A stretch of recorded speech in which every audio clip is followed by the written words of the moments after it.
Morning, Undersecretary. The former Executive Secretary denied that he resigned out of his own accord. So ano po yung totoong reason kung bakit po siya tinanggal at sino po yung nagpatanggal?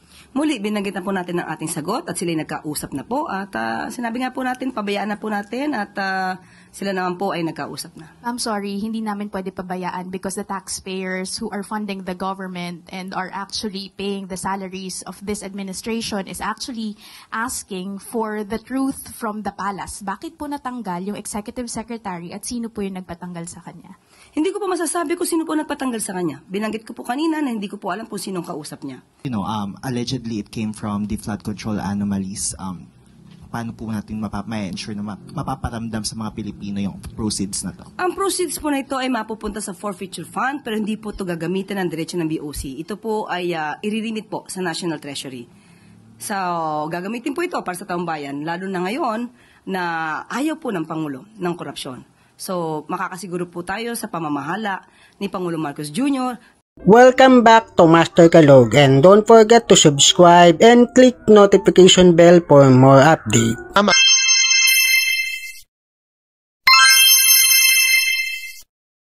Mapaparamdam sa mga Pilipino yung proceeds na to? Ang proceeds po na ito ay mapupunta sa forfeiture fund pero hindi po ito gagamitin ng diretso ng BOC. Ito po ay iririmit po sa National Treasury. So, gagamitin po ito para sa taong bayan, lalo na ngayon na ayaw po ng Pangulo ng korupsyon. So, makakasiguro po tayo sa pamamahala ni Pangulo Marcos Jr. na mga pondong ito ay dapat magamit sa tama. Do we expect as well na it will also be put fund, flood control as well, especially that it came from a flood control scandal? Hindi natin masasabi sa ngayon kasi ito ay mapupunta sa National Treasury. Pero definitely dapat magamit ito sa tama para sa serbisyo sa taong bayan. Okay, thank you po, Yusek. Next question, Ana Bajo, GMA News Online. Morning, ma'am. Ma'am, 2 topics lang po. Unahin ko lang yung sa SALN. May we get, ma'am, the wisdom behind hiring Cuervo appraisers to come up with its own version of network ni President Marcos? Kasi parang yung sa mga previous SALNs, ma'am, di ba? Kung ano po yung, parang isa lang po yung... Cost of acquisition? Bakit po merong appraisers, ma'am? Hindi ba mas maganda kung makikita nyo kung ano yung value, yung updated value ng mga properties? Mas maganda, mas maliwanag, mas transparent. For transparency purposes po ito. Para mas maganda rin makita ng taong bayan kung magkano na yung value ng mga properties na dating na-acquired before. Dahil darating yung panahon na sasabihin nila na ito na yung value niyan. So, dapat i-declare din. So, wala namang mali doon. Mas maganda nga po. Okay, ma'am. Ma'am, another topic. May we get your response to the remarks made by former Executive Secretary Bersamin that he did not resign contrary to your statement last Monday that he quit from his post out of delicadeza. Ma'am, what was the basis of your announcement po nung Monday kung meron pong ganitong denial on his part? Unang-una po, mayroon muna tayong babasahin para po sa tinuran po ng ating mahal na si Executive Secretary Lucas Bersamin. The Palace acknowledges former Executive Secretary Lucas Bersamin's clarification regarding the manner of his transition. As he himself stated in his interview, he submitted himself to the President's discretion and prerogative as part of the ongoing reorganization. The Palace announcement was issued in line with this understanding and with due regard for stability and continuity in governance. At nagkausap naman po sila ng Pangulo face-to-face at let us just leave it at that. Ma'am, E.S. Bersamin admitted that he felt bad doon po sa naging announcement. And na-mention po niya na on the morning po ng Monday, meron pong tumawag sa kanya, a close friend of his, and hindi raw po ito taga-palasyo, asking him to exit the cabinet. May we know po, ma'am, kung meron kayong information, given na kayo po yung nag-announce ng resignation, kung tungkol saan po yung naging phone call na to, or sino po kaya yung kausap ni ES? Wala po tayo. Hindi po tayo privy sa kanilang usapan. Kung sino man po yung sinasabi niyang kaibigan na nakausap niya. Wala po tayong kinalaman doon. Thank you, ma'am. Follow-up question, Alexis Romero, Philippine Star. Yusek, former ES Bersamin said, masarap lang daw pakinggan yung delikadesa, pero hindi naman daw ganun yung nangyari, no?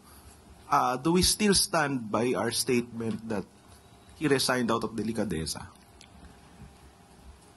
Muli po, ang pina-announce po sa atin ay galing sa palasyo at kung ano po naramdaman ni E.S. Bersamin, yun din po na ginagalang po natin ang kanyang nararamdaman. At kung ano po ang sinabi lamang po ng palasyo, yun lamang po ang ating in-announce. Follow-up related lang, Yusek, ano? Kanina may nabanggit na pabiro si Presidente about a cabinet shake-up, even jesting na si FL daw po ay magiging ambassador for OFWs. Magkakaroon ba talaga ng Shake up? Sabi mo, pabiro. Hindi, minsan half-meant, di ba? Minsan ng mga jokes. Tingnan na lang po natin. Kasi kung nakita niyo po na parang pabiro po yung pagkakasabi ng Pangulo, so yun muna po tayo. Face value.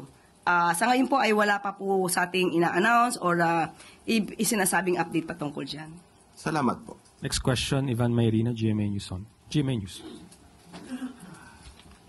Morning, Yusek. With the very important cabinet secretaries, no less than the executive secretary and the budget secretary being removed from the cabinet at may mga undersecretaries being investigated for conspiracy to commit plunder, is there an internal investigation ongoing, considering that the scandal has possibly hit the high levels to the low levels of the bureaucracy?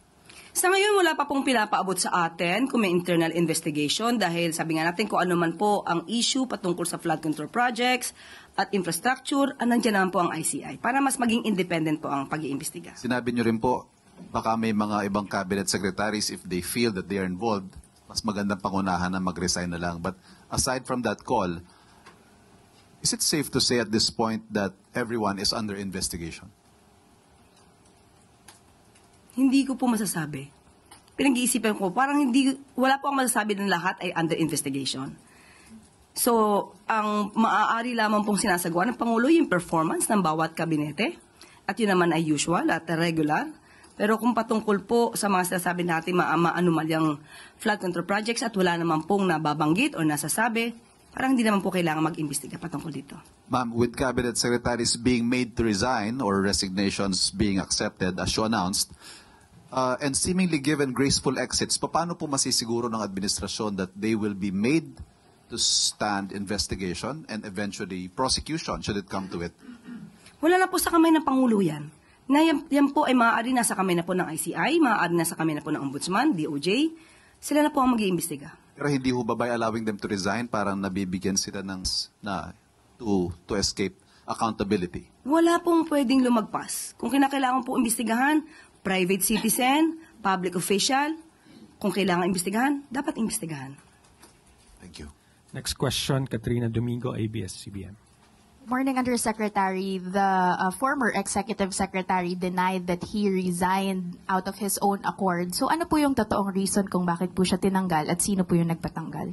Muli, binanggit na po natin ang ating sagot at sila'y nagkausap na po. At sinabi nga po natin, pabayaan na po natin at sila naman po ay nagkausap na. I'm sorry, hindi namin pwede pabayaan because the taxpayers who are funding the government and are actually paying the salaries of this administration is actually asking for the truth from the palace. Bakit po natanggal yung executive secretary at sino po yung nagpatanggal sa kanya? Hindi ko po masasabi kung sino po nagpatanggal sa kanya. Binanggit ko po kanina na hindi ko po alam kung sinong kausap niya. Kung yun pa ang nababasa ng palasyo, dahil sinabit niya naman po ang sarili niya sa President's prerogative, yan lang po ang ating masasabi. At tinanggap po ang sinasabing resignation. Okay, ma'am, just a follow-up question if you could not give us the exact reason for Bersamin's removal. The former executive secretary was not the first official who actually experienced this kind of treatment na parang they were caught by surprise with their removal. We saw the removal of Baguio City Mayor Benjamin Magalong from the ICI, also the removal of former DPWH Secretary Bonoan from his post. How does the palace actually explain the seeming trend of unceremonious removal of high-ranking officials in the Philippine seat of power? Tanong po natin, tinanggal po ba si Mayor Magalong? Sino po bang nag-resign? Ang huli natin pagkakasabi tungkol kay Mayor Magalong ay ipapatignan, ipapacheck, ipapa-assess sa legal team kung mayroon ba nababiolate. Wala pong nagpa-resign kay Mayor Magalong. Aksyon niya po yan, voluntaryo. Kaugnay sa mga impormasyon na inyong nalaman at sa mga issue na kaakibat nito, mahalaga ang inyong opinion at katwiran. Don't forget to subscribe, like, and share. Thank you for watching.